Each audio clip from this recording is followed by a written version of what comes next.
After the 6 main speeches, each team will have the opportunity to make a 4-minute reply speech. This can be made by either the first or the second team. No points of information are allowed during reply speeches. The opposition will make their reply speech first. Before the debate begins, the audience are reminded to switch off all mobile phones, pagers, and anything else which might disturb the debate. Should you need to exit or re-enter the room for any reason during the debate, please wait until the end of the speech. The proposition team for this debate is team from Peru. The first speaker is Jorge Gallo, the second speaker is Gloria Maria Gonzalez, and the third speaker is Amelia.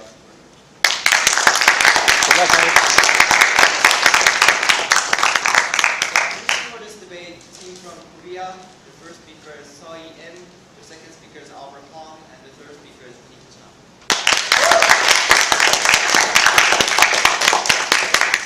The motion for this debate is this House believes that Holocaust denial should be a crime.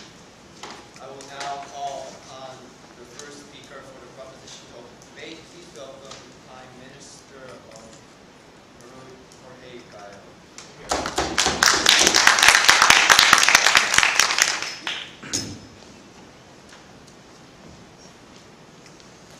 Free speech, ladies and gentlemen, freedom of speech. That is one of the most upheld and important principles in the world of today for the last centuries. However, where will we draw the line? We must draw a line when free speech becomes harmful because fact is denied and violence is instigated. And this is why, ladies and gentlemen, today's proposition stands to tell you that this House believes that Holocaust denial should be a crime. Now, before moving on into our arguments, we would like to define some key terms that will be important to this debate. First, Holocaust denial is defined as a movement encompassing organizations and publications with the purpose of persuading the idea that the genocide of Jews during World War II, commonly known as the Holocaust, did not occur in the manner and to the extent described by scholars currently. Crime will be defined as a harmful action that must be punished by law as an indictable offense in every nation. Now, it is not the call for the proposition to define the exact nature of the punishment by law, but rather the gravity of the crime varying by the gravity of the punishment, and then each country can decide by its own law system how to punish its own criminals. Yes, please. According to your definition, then, does that exclude historians questioning the factual evidence concerning the Holocaust? How will that exclude historians questioning factual evidence? What the proposition is defining Holocaust denial on is the already existing movement saying that the Holocaust did not happen to the extent and in the way that scholars are describing it right now. Now, no thank you. Moving on to the arguments. First, I will be presenting the first argument, the reverse morals and ethics of society, and the second argument, the illegitimacy of the movement and why criminalization is the best solution and most effective one for this movement. And my second speaker will be presenting the third, which is the importance of the issue in the modern world. Because of these reasons, we will present that the necessity to criminalize Holocaust denial lies in the need to establish the gravity of the movement and stop and prevent the breeding of extremism and violence. Now continuing to my first argument, reverse morality and ethics. Consistently, Holocaust denial has been linked to many anti-values considered negative in society today. Anti-Semitism, racism, discrimination, the instigation toward violence and hate, tension in society. For example, the organization NISCOR, started by Ken McVeigh, which tries to debate against Holocaust deniers in order to give them factual evidence and prove them wrong in the eyes of the people. No thank you. Has been assaulted, actually threatened. Ken McVeigh has been given death threats by Holocaust deniers, demonstrating these people are so driven by their ideals and their ideology that they are willing to inflict physical harm on someone who doesn't agree with them. Or take Ernst Zudel, who published the book The 6 Million Myth, which was done through a publishing house and actually attempted to push an agenda of anti-Semitism against an unsuspecting public. Yes, please. Okay, we talked about Holocaust deniers committing physical damage, but isn't that already punishable under criminal law system? Yes, but Holocaust denial, as we have seen through the years, has been a consistent source or root for all these negative ramifications on society. Why not tackle the problem from the source? Why not cut it off from the root and save us the trouble of dealing with every single negative consequence that Holocaust denial brings as a movement again and again? Continuing with my examples, the president of Iran, Ahmadinejad, actually declared that Holocaust denial was a myth, a fairy tale, and that the West was, by punishing people who denied this myth, actually not honoring the gods and the prophets. No thank you. By this, we can see that Holocaust denial is consistently extremist, is consistently a vehicle for an agenda that includes neo-Nazism, discrimination, anti-Semitism, intolerance, racism. And by this, we can see that Holocaust denial is detrimental to society. Now, continuing with its instigation of violence and the possibility of causing negative effects, Elie Wiesel, the Nobel Prize-winning author of Night and survivor of the Auschwitz camps, declared that Holocaust was the most well-documented tragedy in humankind and cannot be forgotten or denied. No thank you. But even more, Holocaust denial undermines historical research, undermines the historical method, because, let's get it clear, ladies and gentlemen, Holocaust deniers are not historians in the best sense of the word. They look for facts that back their own cause and omit everything else that they find. Therefore, they are not following a correct method of historical investigation, nor are they treating evidence as generally agreed upon to be the correct manner and the most orthodox way to document human history. No thank you. Now, continuing to my second argument, the reason why Holocaust denial must be made a crime and why this is the most effective solution. Holocaust deniers are blinded by their ideology because no matter the amount of debates, no matter the amount of veridic fact that has been presented, the Holocaust happened, and it was like this, Holocaust deniers continue to search for inconsistencies or the most minor flaws and try to make entire arguments out of tiny details or anything that could back up their cause. Because what drives them is their ideology and their own method and their agenda, which includes their own anti-values. This is only a vehicle, an argument, a form to bring their own values to the media, to the people, and therefore try to spread their own thoughts. Furthermore, by not making Holocaust denial a crime, we are permitting the free flow of their ideas through a public that may not always receive the other hand of the issue.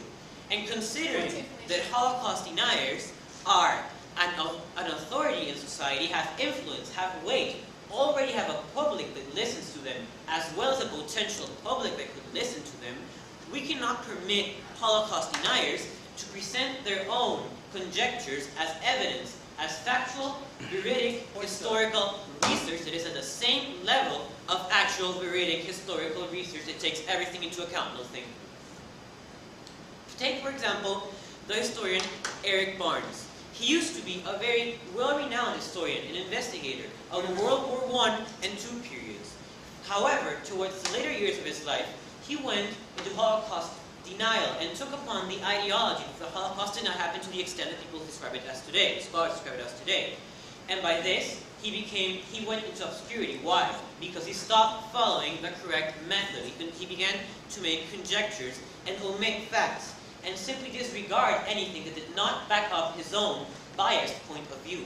Bias, ladies and gentlemen, cannot be mixed with fact if one wants to get the evidence right and not depend on conjectures by someone else, or assumptions or beliefs, or an agenda being pushed through a vehicle as the people are unsuspected. Because of this, because the Holocaust can instigate violence, because the Holocaust denial has instigated violence, and because it has caused many negative ramifications on society, because it tries to be as veridic and as factual as actual historical research, even though it isn't, and presents itself as completely undeniable and unquestionable, and because it can be so potentially dangerous and detrimental to society as a whole, this House believes that Holocaust denial should be a crime. Thank you.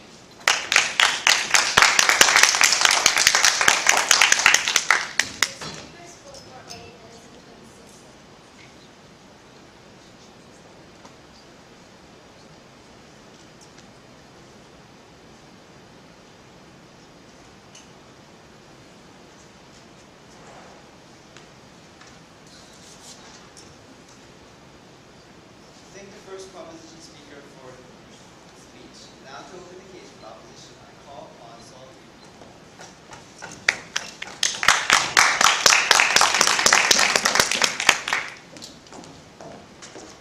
Ladies and gentlemen, Mr. Speaker, in his essay on liberty, John Stuart Mill stated that if a view is not fully, frequently, and fearlessly discussed, it will become a dead dogma, not a living truth. Because we on the opposition side precisely agree that the Holocaust was a horrific event that stained history with blood. We on the opposition side believe that we ought to uphold the discussion concerning the Holocaust, and people should put down the argument by themselves, not the state. So I, as first speaker, will be discussing the freedom to question, discuss, and disagree with ideas, and how this right should be left to the people. My excellent second speaker will elaborate on how the proposition's policy will only harm the people it intends to protect. My third speaker will bolster our arguments and rebut the points brought up by the honourable proposition. We as a team will be proving to you that society at large is best able to decide what is agreeable for society and what is best for society. And any other attempt to force it will only harm the Jewish people. So ladies and gentlemen, with this set in stone, before I move on to my own substantive case, I'd like to touch upon four major issues that Team Peru has brought up. Firstly, I'm going to discuss their plan. Secondly, I'm going to move on to this argument about how it leads to violence and neo-Nazism. Thirdly, I'll discuss the illegitimacy argument. And fourthly and finally, I'll move on to this absurd notion that people will suddenly be persuaded by nutcases like David Irving. So firstly, onto the idea about the practicality and the plan. Now, Team Peru briefly mentioned this, that countries will enact punishments to people who question the Holocaust. But the fact of the matter is, it isn't so easy to apply such a policy. They themselves mentioned that the head of Iran is questioning the Holocaust. So they have to prove to us how countries like Iran will be willing to adopt the proposition's policy. We challenge them to explain that issue. But moving on to the second notion about how it leads to violence. Now, stating an opinion and inciting violence is but two different animals, ladies and gentlemen. When you state an opinion or question an historical fact, it doesn't necessarily mean that we should all go out and start murdering certain people. The proposition side did not show the causal link of denying the Holocaust and suddenly converting to neo-Nazism. The fact of the matter is actually that banning a Holocaust denial will even increase the violence against the Jewish race. My second speaker will elaborate on this point. Yes, please. Madam, we actually showed you an example of a person who's trying to oppose Holocaust denial and was victimized and attacked violently by Holocaust deniers because he did not have the same idea that they did. The fact of the matter is, if Holocaust denials physically harm people, that's already punishable under the criminal law system. So that point does not stand. Moving on to the third issue about the illegitimacy of Holocaust deniers. And the fact is, ladies and gentlemen, that historical facts aren't always absolute. In the case of the Bosnia incident, it was questioned and the facts were reviewed, and it turns out that the facts were actually a bit wrong in the number of the people who died. We say, moreover, that we can discuss this and people are mature enough to turn down that argument. We say the Holocaust movement is not as strong as the proposition, the Holocaust denial movement isn't as strong as the proposition is trying to assert, which leads me on to this argument about how people will be persuaded by Holocaust denial. Now, this is just factually untrue. If you look at the case of the United Kingdom, which has David Irving, one of the most famous Holocaust deniers, we don't see neo-Nazi movements in England, ladies and gentlemen. Rather, people turned down David Irving. People said that a Holocaust did happen and it's absurd to deny the Holocaust. David Irving was laughed upon, ladies and gentlemen. People aren't so unable to make decisions and think rationally as Team Peru is trying to have you believe. But now that I've dealt with all the arguments, I'd like to move on to my own substantial case, which deals with the freedom to challenge ideas and how this should be left in the hands of the public. Now, the proposition may think that banning the Holocaust denial is justifiable to protect the people. But the fact is, this debate is much more significant in the sense that it's a debate about deciding who reserves the right to decide what is an acceptable idea to state in society. So I'm going to analyse this by firstly establishing why Holocaust denial is not a significant enough issue to enact this policy. And then I'll move on to discuss how it's horribly wrong, just a moment, when the state takes away the right of the people to challenge ideas. Yes. How can you say this is an issue that is not so important in the world when we see how it is connected to many neo-Nazi movements emerging in various parts of the world? But the fact is, just because you enact your policy doesn't mean that the neo-Nazis will suddenly disappear. And also, we say that all the rational people in this room understand that the Holocaust happened. How much of the Peruvian population believe that the Holocaust didn't happen? So coming back to my point on firstly, why the ban on Holocaust denial is unnecessary. Now we say, ladies and gentlemen, that society is mature enough to shoot down illogical and illegitimate arguments such as denying the Holocaust. Now no, thank you. We have been consistently educated, starting from elementary school, that the Holocaust happened. We have specific numbers. We have witnesses who survived until this day. No, thank you. Just like Elie Wiesel, that the Proposition side brought up, who actually got the Nobel Peace Prize. Now we say, ladies and gentlemen, that they talk about influential Holocaust deniers, but the fact is the vast majority of influential people in the world state that the Holocaust happened, and this should never be repeated. And this shows, ladies and gentlemen, that the ban on Holocaust denial is not so necessary. If you look in countries like England, in Peru, in Korea, countries that do not have a ban on Holocaust denial, we don't see a movement of vast anti-Semitism against the Jews, against the Jewish race, and we don't see such violence that Peruvians seem to keeps on mentioning. And we say, ladies and gentlemen, that most educated people understand that the Holocaust did happen. Holocaust denial is a fringe movement, ladies and gentlemen, which is best when the people shoot it down.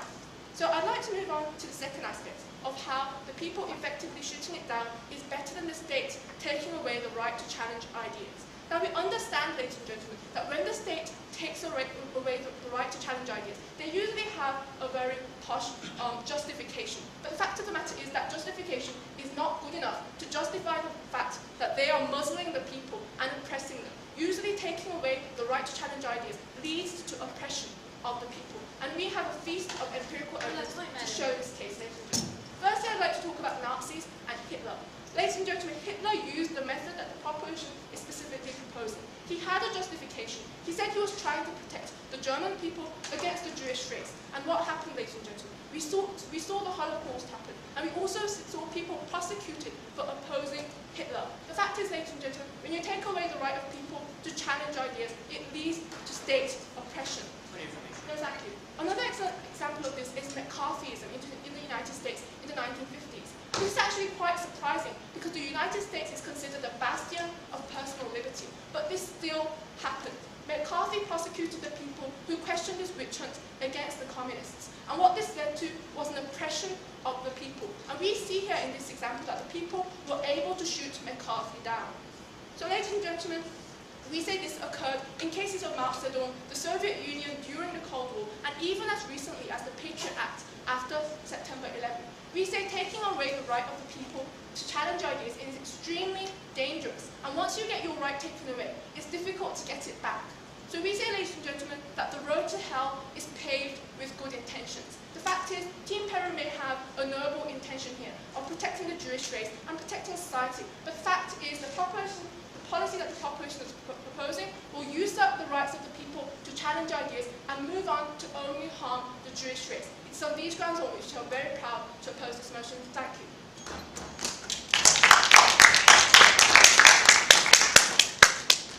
The speakers spoke for 7 minutes and 59 minutes.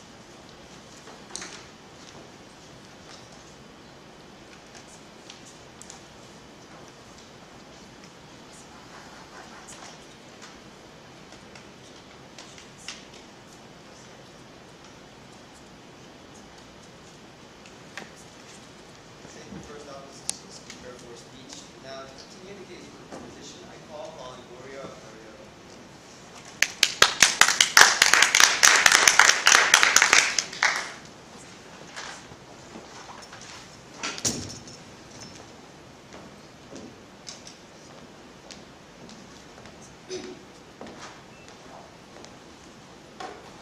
Ladies and gentlemen, the opposition today does not want Holocaust denial to become a dead dogma.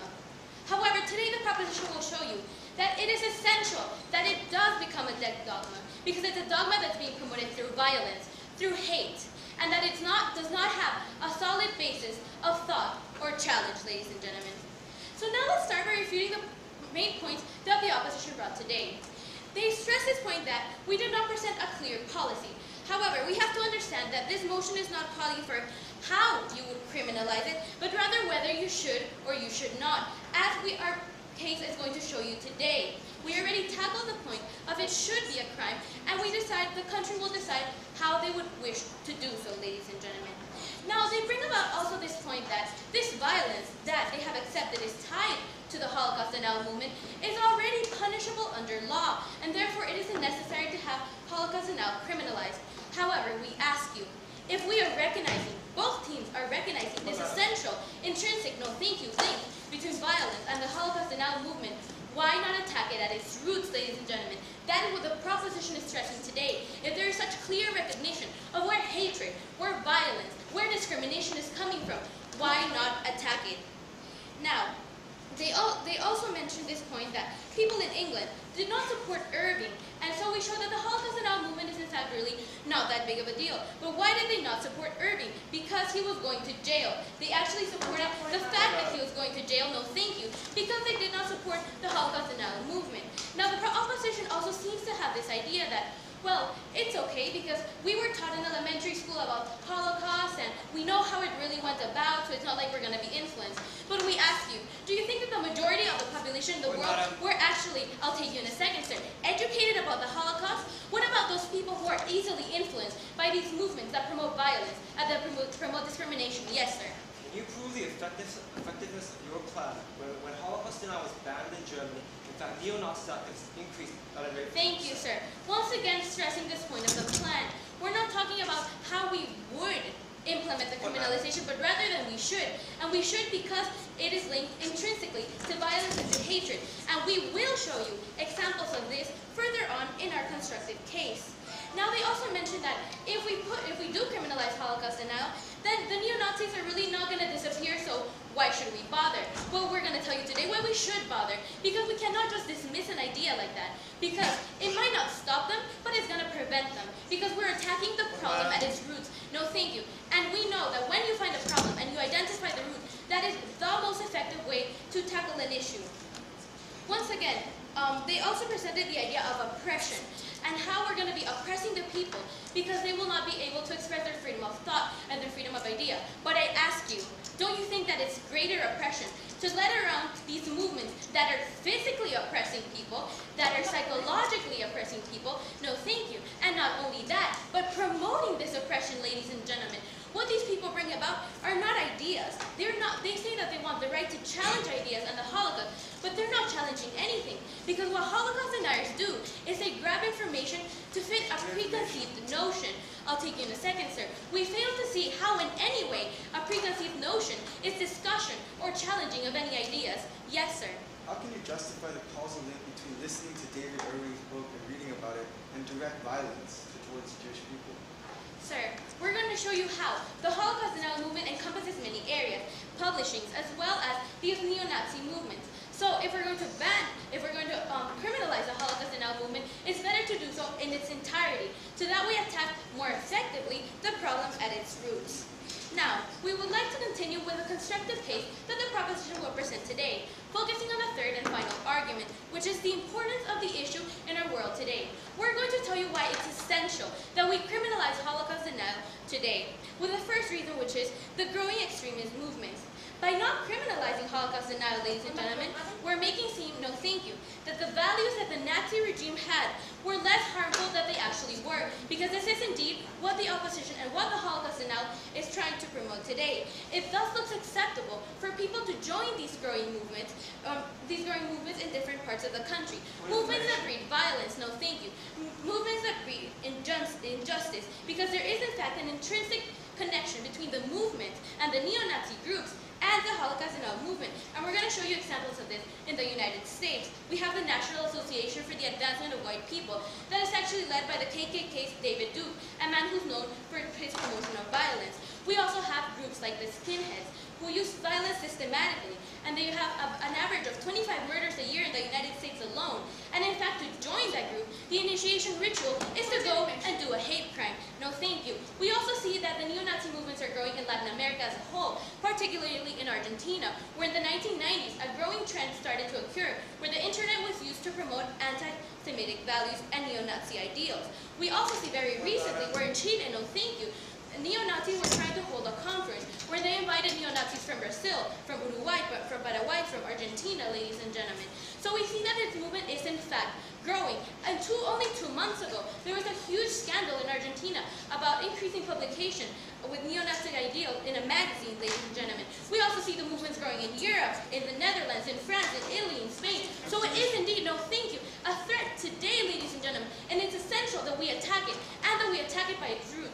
how do we do this? By criminalizing Holocaust denial. Now let's move to the second reason, which is that Holocaust denial becomes a pretext for other movements. And we have an example of this in the Middle East with President Ahmadinejad, no thank you, big conference on December 11th of the past year to promote Holocaust denial. Why? Because they're using it as a pretext to attack the state of Israel. So we see how this movement is, no thank you, is even increasing political tension, political discrimination against a whole group of people, ladies and gentlemen. Specialists on the Middle East also state that there is this increasing trend of using the Holocaust denial movement as a justification for violent attacks on the state of Israel. So it is indeed an incentive for discrimination. It is indeed an incentive for violence. If we don't want oppression, as the opposition does not want, and the proposition does not want, then what we must do is criminalize Holocaust denial. And then the final reason that we will bring today is that it is distorting the memory of the Holocaust. Now we all acknowledge here that the Holocaust was one of the main tragic events of our century, ladies and gentlemen, and of modern history. This movement is slowly distorting what truly happened. And we have to acknowledge that every day there are less and less survivors to tell us how it really occurred. If we allow the Holocaust denial movement to continue with its invalid practices that are not really historically accurate or allowed or justified to continue, we're only distorting the memory of the Holocaust. And why is this important today? Because movements like the Holocaust have shown us that discrimination, that injustice, that prejudice can actually lead to such tragic events. And today we see increasing movements in gay rights, in inclusion and for racial inclusion, so many movements for acceptance. And by acknowledging the Holocaust and the tragedy that it caused, we have concrete evidence that in fact these feelings that may seem simply like showing your ideas or showing your opinions can actually lead to concrete violence, and are actually leading to concrete violence in the moment, as we have shown you with these types of neo-Nazi movements, ladies and gentlemen. So we should criminalize the Holocaust denial to avoid a distortion of important and essential part of history that has shown us the importance of tolerance. That is why we believe, ladies and gentlemen, that we need to criminalize Holocaust denial, because in the need to establish the gravity of the movement lies the issue, to stop and to prevent its spreading of extremism and of violence, because what we want is acceptance. Thank you.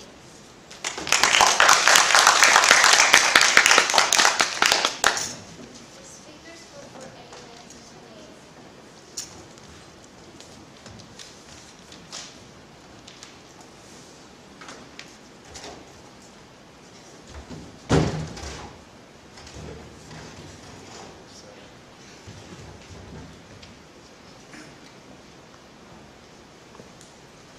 Thank you, Speaker, for the speech. Now to continue the case about Holocaust.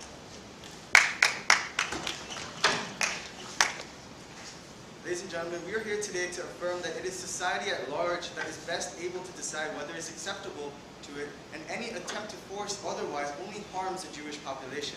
Now, ladies and gentlemen, what you've seen from our first speaker is that there's a solid point-by-point reasoning and case as to why Holocaust denial, making it a crime, is an extremely dangerous course of action that will only incite further violence and can only stunt intellectual and public questioning and put much thought in the hands of the state. A very dangerous path to take. And that was just all in the first speaker. Now I, as the second speaker, will take this case to the next step and prove to you why making Holocaust denial a crime will actually incite further violence towards the Jewish population and is ironically counterproductive to what the goal of the proposition here is today, to protect the Jewish population. But before I begin, I'd like to go into the rebuttal of their case to emphasize why the case policy, which now they dropped, is actually faltered.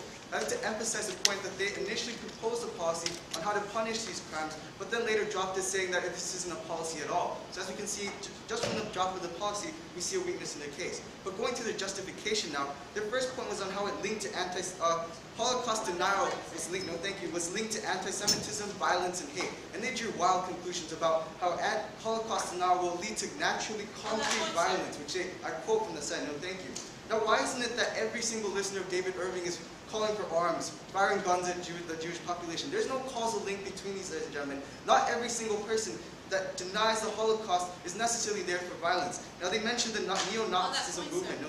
But the neo-Nazism movement is not the same as Holocaust denial in its act. Holocaust denial in itself does not incite violence, whereas neo-Nazism, its entire purpose, is to incite violence. So there's a huge difference there, and they can't argue on those grounds. So in that regard, their point on neo-Nazism fails. Now, they also mentioned about how we need to tackle the root of Holocaust violence. And they mentioned that Holocaust denial is the root. But ladies and gentlemen, it's not in many cases around the world, and in almost every case around the world. Now, the real root in this, let's look at the example of the Middle East. In the Middle East, Holocaust denial isn't the reason why there's violence towards the Israelis. It's because of the land, it's because of territorial pursuits, it's because of religious conflicts. It's not Holocaust denial. No, thank you. I find it hard for them to prove today that Holocaust denial is the sole reason why Muslims are fighting the Jews in today's world. So as we can see, there's a significant lack of causal link between it. Also, why is it that after in 1985 the German government imposed Holocaust denial laws, neo-Nazism movements actually increased by 10%? No, thank you. Obviously the evidence is counterproductive and is actually going against and contradictory to their very argument today. Now, no, thank you. Their second point was on how deniers are blinded by their ideology and legitimacy. They're saying that deniers aren't willing to change. They're going to think the same thing, and that's exactly their point. As they said, and I quote, they're looking for a reason to justify their claims. And exactly, if we give them extra protectionist measures, it's the protectionist measures that are really causing the violence, because they feel it's unfair. And so if we give them extra protection, which I'll get later into my speech, in the substantive matter, we're only giving them further reasons. So as we can see, their second point is actually completely contradictory to their purpose today. Also, if you listen to their speech, this is a complete over-dramatization on their part. They're labeling every single Holocaust denier as someone that is willing and waiting to simply harm the Jews, take up arms, and hurt them. But the simple fact is, this isn't the case. This is an over-dramatization, and this is an ideal point of view. Yes. Holocaust denial of a movement has been characterized by neo-Nazi movements, anti-Semitic values, and purposes. This is an argument point. But the simple fact is, what they're doing is they're equating neo-Nazism movement to the Holocaust denial. Ladies and gentlemen, we need to separate the Holocaust denial, the act of it, is simply totally different from the neo-Nazism movement, which takes it to a whole new level. So we need to separate these two issues and realize that this debate is on Holocaust denial, not neo-Nazism. Now I'd like to move on to the substantive matter of our case. In that there are three reasons why laws against Holocaust denial will only hurt the people they intend to protect. And this is what the core of my case will be today in this speech. The first, there are three main subpoints under this. And the first is that it provides justification, once again, for those who already resent the Jewish populations. So the neo-Nazi people, the skinheads, all of these people are going to find extra reasons, more reasons to justify what they're doing and their beliefs. No, thank you. The hypocrisy of this is evident because let's look at the case of the Danish cartoons. In the Danish cartoons, the Muslims were demanding special protection from the freedom of speech because of the cartoon portraying Muhammad, their god, with the bomb on their head, and directly insulting it. They asked for that to be censored, but the Western world said it was fine. Now this demonstrates the inherent illegitimacy of allowing Holocaust denial as a protected speech form. And that cartoon was even worse than the Holocaust in that it defied the very god of their religion. So as we can see, there's a complete hypocrisy in terms of what they're proposing today. Also the Rwandan genocide, the Sudanese genocide, there's no laws that prohibit questioning these, whether it is a genocide or civil war. The simple fact is it's hypocritical for us to simply isolate the Holocaust as one incident that must be protected against the laws against Holocaust denial. No, thank you. So as we can see, because of the hypocrisy, it should not be passed.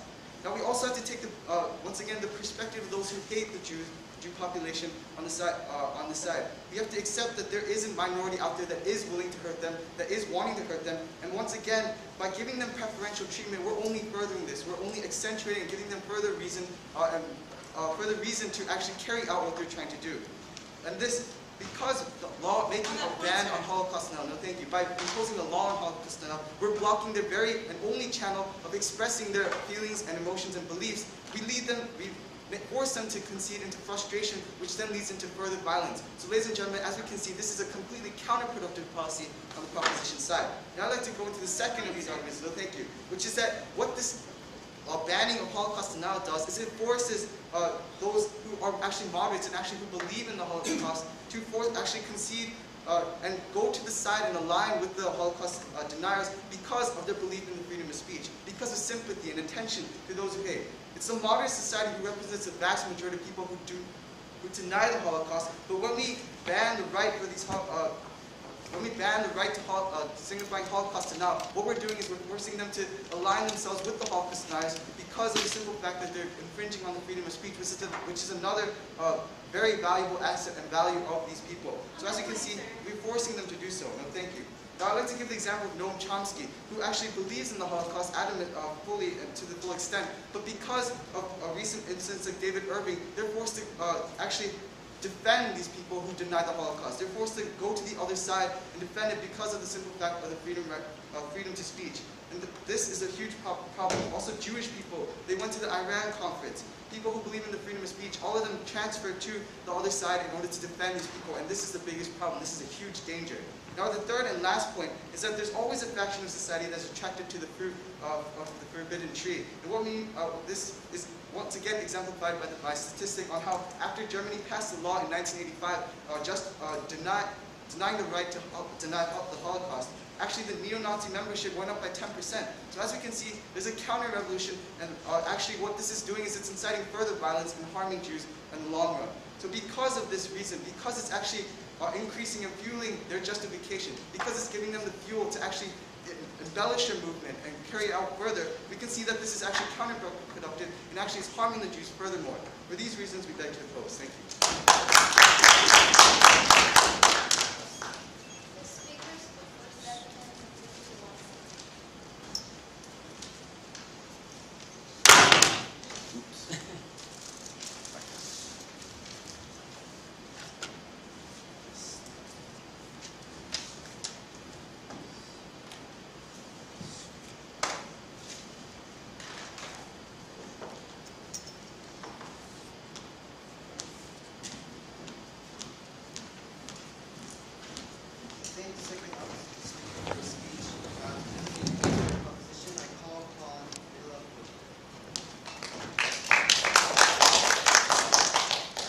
Let's take a very repeated example from the opposition. Germany banned Holocaust denial. Therefore, neo-Nazi movements were accentuated. And just with that example, they are proving to themselves, contradicting themselves, that in fact, Holocaust denial does have an effect on neo-Nazi movements. And therefore, we show you how Holocaust denial, although it may sometimes be publicized in books such as those of David Irving, it does give root and it does have influence on neo-Nazism. And it's a point I will further explain in my rebuttal. So today I'm going to start by refuting the case that the opposition has presented in 3 main points. First of all, what is the nature of Holocaust denial? Second, how Holocaust denial the citizens need to be given the right to decide. And third of all, how this criminalization is counterproductive. I will be refuting this and proving to you how our points that the proposition has presented are still standing, and how therefore criminalization of Holocaust denial should be implemented, because there is a need to establish the gravity of the movement, and because it needs to be there to stop and prevent the propagation of extremist movements and violence. So moving on to this first point, that the proposition needs a little bit of clarification, and this is the idea of the nature of Holocaust deniers. And so today what we first need to understand is that they have questioned this idea of historical inquiry, saying that if Holocaust denial is banned, then there's no chance for historians to be able to look into history further.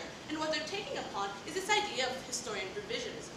Yet they have not addressed the fact that Holocaust deniers are not historians because they do not adhere to the right treatment of evidence. Because what they are is that they are blocked by their ideology, and instead of actually taking facts, no thank you ma'am, instead of taking facts, analyzing in different perspectives, say revisionism, they only take those facts that prove and support their ideology, that the Holocaust denial in their 3 main arguments about gas chambers, about no thank you sir, about Hitler not giving the order, and about its extent are not true.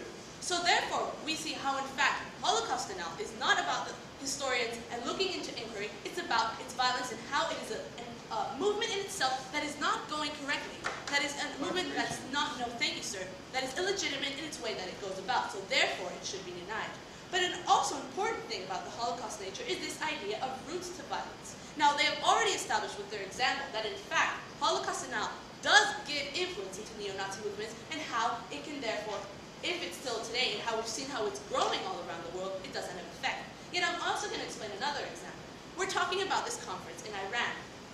At the beginning of Holocaust denial, they tried to get legitimate historians such as H.B. Taylor to support their movement, yet they couldn't find any. And if we take a look into the Iran conference, that happened past December, their keynote speaker was Mr. Duke, the leader of the KKK. So therefore, we just see how it is in fact related to neo-Nazi movements, and his movement in the United States is actually growing right now. I'll take you in a second, ma'am. It's growing right now. Yes, ma'am. Are you aware of the fact that many Orthodox Jews actually went to that specific conference you were mentioning because they believed that it will harm the Jewish race even further if you ban Holocaust denial? Thank you, ma'am. Now let's take a look at the Jewish community that went to the Holocaust denial conference in Iran.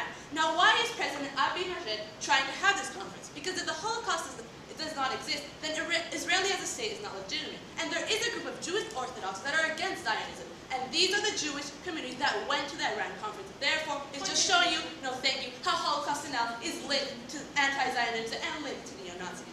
So with this idea that in fact Holocaust denial is linked to neo-Nazism, I'm going to move in to the next point, which is the idea of the right to decide.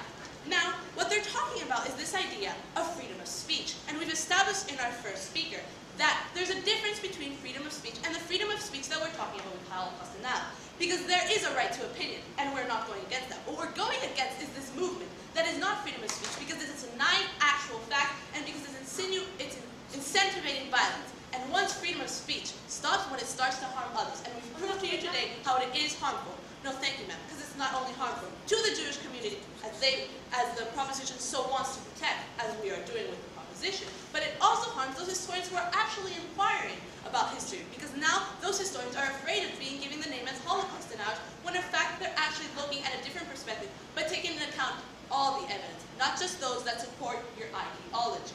So therefore, that's the tackling of the idea of freedom of speech. Now the other part they talked about is education, and how today most educated people know about Holocaust denial. And therefore, with just saying most people, we see that there is an amount of people that today don't know about the Holocaust if it happened or not. But that's not the point I want to tackle. The idea that if we allow Holocaust denial to be still in existence, because this is an issue that is current just by the fact of the Iranian conference, those Holocaust neo-Nazi movements in Germany, we're seeing that it is in reality an issue of today, contradictory to what the first speaker said. I'll take you in a second, ma'am. And so we see that it is an issue, and therefore, if we allow this issue to continue in this world, as time goes by, the victims of the Holocaust denial will not be around. The evidence is actually going to be more false evidence is going to start to appear, and for those future generations who may not know the Holocaust did not exist, and the Holocaust, as I will explain after I take this point, is a very important part of our values of today. Yes, ma'am. But ma'am, you never proved to us that the ban on Holocaust denial will lead to a decrease in neo-Nazism. We gave you the example of Germany, which saw an increase after Holocaust denial ban. So how do you explain that? Thank you, ma'am. As we've shown you, that criminalization will actually prove and establish the gravity of Holocaust denial, making it actual crime. It is going to reduce it. No, thank you, sir. I'm answering the next point of your speaker. And showing you that maybe, yes, in Germany, neo-Nazi revolted, but it's because there was an event, and so they revolt, but then it goes back down. Because then there is the measures to go and cut down on these neo-Nazis, or cut down on the Holocaust denial movement. So, no, thank you, sir. So going on to the point of how the Holocaust is important in our world. Now, the Holocaust was an example, a very clear example of how their idea of Hitler actually harmed the population, of the Jewish population. Now, if we put this into question in the future, we're going to see how many morals of tolerance and having to accept people and how anti-Semitism is wrong may not be established because there is put into question. And therefore, we need to establish that the Holocaust did exist, and therefore, criminalization and attacking Holocaust denial is therefore preventing its propagation in the future. Now the final point in which I'll attack is how criminalization is not effective and it's counterproductive. Now they talked about the idea of Hitler, and how Hitler was prosecuting Jews, and how therefore our criminalization is not going to be effective because Hitler was doing it. Now if there was a body criminalizing Hitler, maybe then Hitler would have been brought down. Just showing you how criminalization is in fact effective. They have shown you with that example that if we criminalize, then it is effective. Now further on, they're saying that how we've already established that if there's a connection with neo-Nazis and this movement, then criminalization is going to be effective because it's going to establish it as being wrong, and therefore we see how it is effective. And this is linked to the idea of values. Now, in fact, it's not counterproductive because thank you, sir. those movements that are already in existence, such as the Nixer Project, such as debate that they ask for, such as simply denying the facts, because of the three approaches that do exist today to counter Holocaust denial are not being effective because we see how it is growing, and not only is it growing, but it's being used as a pretext for anti-Zionism, as a pretext to attack many other agendas, and therefore, Holocaust denial should be removed. So as we've explained to you in my constructive speech, this criminalization is needed because it has to establish the gravity and it has helped stop and prevent Holocaust denial in the future. Thank you.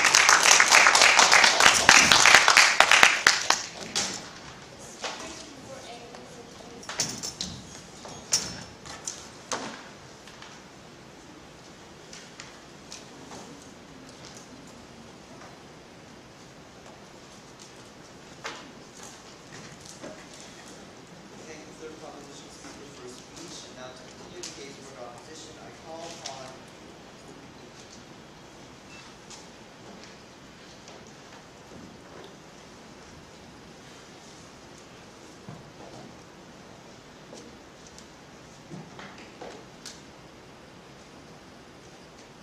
As of this point, my Excellency, two previous speakers have shown you the following, ladies and gentlemen. That firstly, the freedom to challenge ideas should be left to the people, that the government should never give a set of ideas to believe. And secondly, we have proven to you that laws against Holocaust denial will only hurt the people we truly intend to protect. Now, ladies and gentlemen, with these two arguments, we as a team has collectively proven to you that society at large is best able to decide what is acceptable to them when it's left to the people. And any attempt to do otherwise, ladies and gentlemen, only harms the Jewish race. Now, this debate, ladies and gentlemen, is about what standard a society chooses for itself to accept ideas, values, and norms. Having said this, ladies and gentlemen, this is not a simplistic debate, a shallow motion simply addressing the freedom of speech. This goes beyond that. Rather, this is a complex and sophisticated debate assessing the consequences of their policy upon the Jewish people and our society. Ladies and gentlemen, so to successfully analyze these sophisticated issues, we must ask ourselves two critical questions. Firstly, who decide what ideas a society accepts, a state or the people, and which is more beneficial? And secondly, what is beneficial for the Jewish race? These are the questions that must be addressed, ladies and gentlemen. And these are the questions that I will use as the pillar and standard to critically evaluate every argument brought up by each side of the House. So having said this, ladies and gentlemen, I, as the last speaker, will first address the many fallacies brought up by Team Peru today and go point by point and show you how these arguments do not stand. Secondly, I'll reiterate the strong arguments brought up by South Korea and show you that it was the opposition, and only the opposition, that truly knew the core issues of this debate and deserves to take the debate home. So without further ado, ladies and gentlemen, let's look at what the Team Peru brought up in today's case. Now, ladies and gentlemen, their argument came in two big arguments. Firstly, the moral argument, and secondly, the importance of this issue in the modern world. So, ladies and gentlemen, let's look at what the first debater had to say. His argument leads to three main points. Firstly, that this Holocaust denial leads to violence and is the root of violence. Secondly, it undermines historical facts. And thirdly, it prevents the free flow. Their law prevents the free flow of ideas. Therefore, it is good. Now, ladies and gentlemen, looking at the first point, that it leads to violence. Now, we have several arguments for this. Firstly, ladies and gentlemen, they give you the example of the Middle East, of President Ahmadinejad. Ladies and gentlemen, the root cause of this violence in the Middle East is not the Holocaust. Rather, it's the presence of Israel. So, ladies and gentlemen, they have not established the root cause for this. Ladies and gentlemen, and secondly, ladies and gentlemen, they say words lead to bad values. Ladies and gentlemen, this is not true. We have given you the example of BBC, how this policy is specifically ineffective in places where we have Holocaust funds. Well, sir, it might not be the root in that case, but it is the justification that is being used Exactly, to apply it this is not violence the upon root. the Thank state you of for Israel. considering with my point. And yes, they argue that it is a justification. I'll agree with that later. Now, thirdly, ladies and gentlemen, my second speaker has shown you that banning this will only raise violence, because these people lose their avenue of expression and it leads to frustration. And ladies and gentlemen, that is the root cause of violence. And they have not assessed this. And lastly, ladies and gentlemen, their whole assumption is that words lead to violence. This is not true, ladies and gentlemen. Look in the UK, where David Irving goes out to the media and speaks out for himself. Ladies and gentlemen, the United Kingdom is in fact the country that David Irving is mocked the most. Because, ladies and gentlemen, they in fact ignore the maturity of our society. That we have the right, and we have the knowledge to in fact assess these people, assess these arguments, and know that it is not true. It is in countries like Germany, Poland, Austria, countries that have Holocaust denial, that this becomes appealing because it is banned, ladies and gentlemen.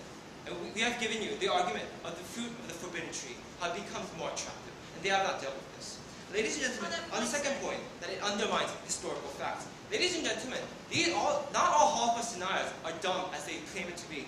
People like Ernest Sundell, these people are intellectual professors who assess this in an academic manner. So ladies and gentlemen, we don't see how this stands in today's debate. And ladies and gentlemen, a crucial flaw with their argument of the free flow of ideas is that they have not assessed how exactly this is beneficial. We say this is in fact more harmful, ladies and gentlemen. We give you the example of the UK and Germany. As I have mentioned, no thank you madam, that in fact when you open it out to the public, it is shut down. But when you ban it, when it becomes a mystery, a subject of curiosity to these people, it becomes more appealing. And second, ladies and gentlemen, we believe it is better for this to come out into the public. Because Holocaust denial, ladies and gentlemen, Holocaust deniers work underground. They go uncensored, ladies and gentlemen. We say it's better to bring them out to the public and let the public decide and shoot them down, ladies and gentlemen. And we have, ladies and gentlemen, as we have proved through our constructive speeches, we have influential leaders in which words they wield are very powerful. We have people like Tony Blair, we have many politicians in Europe which will shut down this issue. And ladies and gentlemen, we believe this is the way to help the Jewish people. Now moving on to their second speaker, ladies and gentlemen, they said this will increase extremist movements and this will distort the memory of the Holocaust. Now ladies and gentlemen, once again, they have failed to prove how this policy in specific will in fact increase the movement. We have continually, ladies and gentlemen, brought up the issue of Germany, how Holocaust denial, when that law was banned, I'll take it in a moment, the number of neo-Nazi activists, ladies and gentlemen, in fact increased at a larger rate. So how does this prove that this policy is effective? If in fact Germany is so frustrated that because of their denial is making this more, then why is Germany right now in the EU trying to get all of the EU to sign Holocaust denial laws? Ladies and gentlemen, this is exactly what we're saying. We're saying this is absolutely ineffective, and I'll deal with her arguments later on in my speech. And ladies and gentlemen, secondly, they say it distorts the memory of the Holocaust. Ladies and gentlemen, people in the world, every textbook in the world teaches that the Holocaust happened. There is a consensus, ladies and gentlemen, that this was a treacherous moment in our history. It seems to me that in Peru, when David Irving suddenly speaks out for Holocaust denial, suddenly all the Peruvians go out and believe in Holocaust denial. And we know, ladies and gentlemen, this is not true. They have not proven the correlation in today's debate. And thirdly, ladies and gentlemen, the third speaker's argument can be summarized as misrepresentation. Ladies and gentlemen, they mentioned the Iranian conference.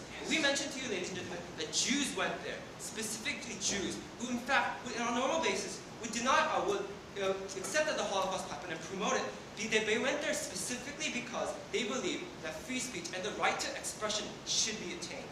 And ladies and gentlemen, when we asked her in our POI, how is this policy exactly effective? The only response that we got was, first, it raises the severity of the Holocaust, and secondly, ladies and gentlemen, it provides a legal basis for punishment. Ladies and gentlemen, severity is already there, as we have continually shown you. And secondly, ladies and gentlemen, they're talking about neo-Nazism as a whole. Ladies and gentlemen, we have the legal basis to punish these people when the neo-Nazi activists occur. We don't see how this stands. Ladies and gentlemen, all in all, we like to say that most of the greatest atrocities in the world have been conducted pursuing good intentions. And we believe this is what Team Peru is doing today. Ladies and gentlemen, this law aims to make a better society. But if it fails to serve its purpose, ladies and gentlemen, we have no justification whatsoever to enact it. So when all is said and done, ladies and gentlemen, we must look at this policy in two aspects. Firstly, does it curb the actual number of people who already show committed resentment and hate to the Jewish people? Secondly, does it raise the awareness of the truth of the Holocaust? And ladies and gentlemen, my two constructive speakers and I have shown you this is not true. Because first, not only are these people never going to change their minds, but when we enact this policy, ladies and gentlemen, it will only raise the anger among these people because they lose their avenue of expression, ladies and gentlemen, which causes frustration, the root of all violence.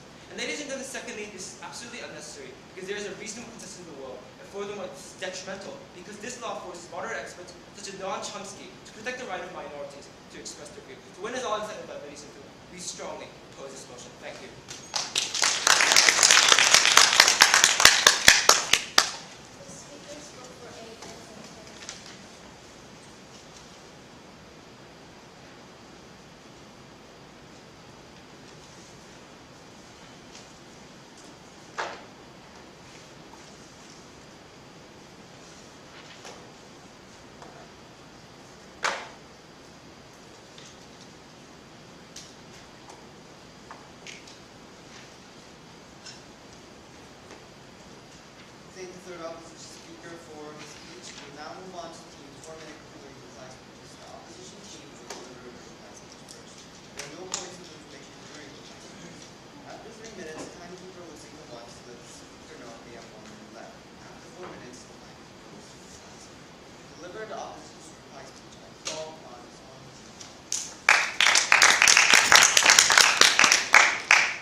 that we have to fix by having mature people decide and shoot down that symptom. That was the consistent stance of the opposition that remains to stand strong until the end of today's debate. So given that, ladies and gentlemen, after 6 riveting speeches, today's debate basically boiled down into 3 major clashes. Firstly, the clash of the K-shift of proposition concerning practicality. Secondly, the issue of whether the state has the right to decide to limit the people's right to discuss and question ideas. And thirdly, on who protected the Jewish population more in today's debate. So firstly, onto this critical issue of the K-shift we saw on the proposition side. Now, we saw a lot of dilly-dallying considering whether this debate was a value debate or a policy debate on the side of the proposition side. Because the first speaker clearly came up here and gave us a policy that countries will decide the punishment and act respectively. Then their second speaker comes up and says, no, we don't really want to debate about the policy because we know we can't commit this to countries like Iran. And then their third speaker denies to even mention this at all. We say that this is extremely unfair for the opposition and is irresponsible for the proposition to drop this argument. In this case, the opposition's point stands. So on to the second issue of whether the state has the right to limit the people's right to discuss and question ideas. Now, Team Peru seems to think that people are unable to be rational, that people will be brainwashed by absurd people like David Irving. Now, this is actually quite factually untrue. The vast majority of people, ladies and gentlemen, understand that the Holocaust happened. We have lots of empirical evidence, survivors who prove until this day that the Holocaust was a horrifying event, ladies and gentlemen. And we say that people who have been, at least through elementary school, or even those who haven't, understand that Holocaust occurred. And thus they are able to shoot down the arguments that Holocaust denial is true. And this was actually the case in the United Kingdom. We gave you this example repeatedly about how David Irving is laughed upon by British society. We never really heard an adequate response to this. But moving on to the third issue and final issue of who protected the Jews the most, who cared the most about the Jewish population. And we say that it was Team Opposition who truly understood the issue. Now, they have 2 points to this. The first point being that Holocaust deniers commit physical violence to people who disagree with them. And the fact of the matter is, we oppose this by saying that there is already criminal law protecting people from getting physical harm. They never really responded to the point, so that point suddenly vanished in the middle of the debate. But the more important issue, that Holocaust denials incites violence, anti-Semitism, and violent acts against the Jewish population. Now, we say, ladies and gentlemen, this is absolutely absurd, because they never showed us a logical link between denying the Holocaust or questioning the factual evidence of the Holocaust and people going out there and joining the neo-Nazi movement and trying to murder people. We say, ladies and gentlemen, that this is not the case. People are mature enough to decide for themselves. We challenge Team Peru to prove to us that the United Kingdom, the Peruvians, the Koreans are unable to decide for themselves and will be persuaded to join the neo-Nazi movement when they hear Holocaust denial. They never came back on this, ladies and gentlemen. So we stated to you clearly that this Holocaust denial law will only justify people like the neo-Nazis. That the neo-Nazis who are desperate to seek a justification for their movement will cite this as evidence that the world is overprotective of the Jewish population and that the Muslim population is being ignored. This point was never addressed by all 3 speakers, ladies and gentlemen, and we say that therefore this point stands. So, ladies and gentlemen, we told you in today's debate that society is mature enough to decide and shoot down Holocaust deniers. We also explained how the proposition's policy will only harm the Jewish race. These points remain to stand. It's on these grounds on which I'm very proud to oppose this motion. Thank you.